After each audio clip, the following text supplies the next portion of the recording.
না, কিন্তু করতে পারেননি। এবার জোরালো শট ছিল।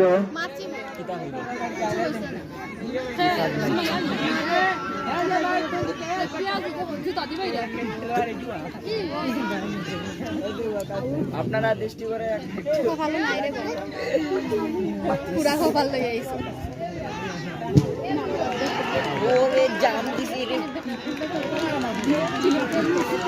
জাম্পিং দিছি রে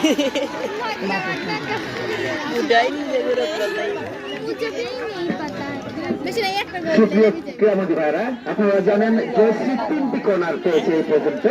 তলাতে সাদা এটি হয়েছে ওনাদের 3 নম্বর কর্নার। দেখা যাক কাজে লাগাতে পারেন কিনা।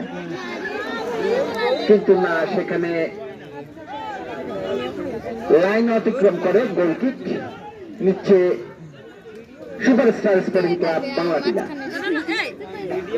উভয় দলই তিনটি কর্নার লাভ করেছে, কিন্তু কোনো কাজে লাগাতে পারে নাই। ফলে ফলাফল যাচ্ছিল ঠিক তাই, 0-0 অবস্থানে রয়েছে উভয় দল। Jayashree sporting club 4-0, superstar sporting club Banglatila 0। দ্বিতীয়ার্ধের খেলা চলছে। এই 2 নির্বাচন দেখা যাক, 11 নাম্বার জার্সি পরিহিত খেলোয়াড়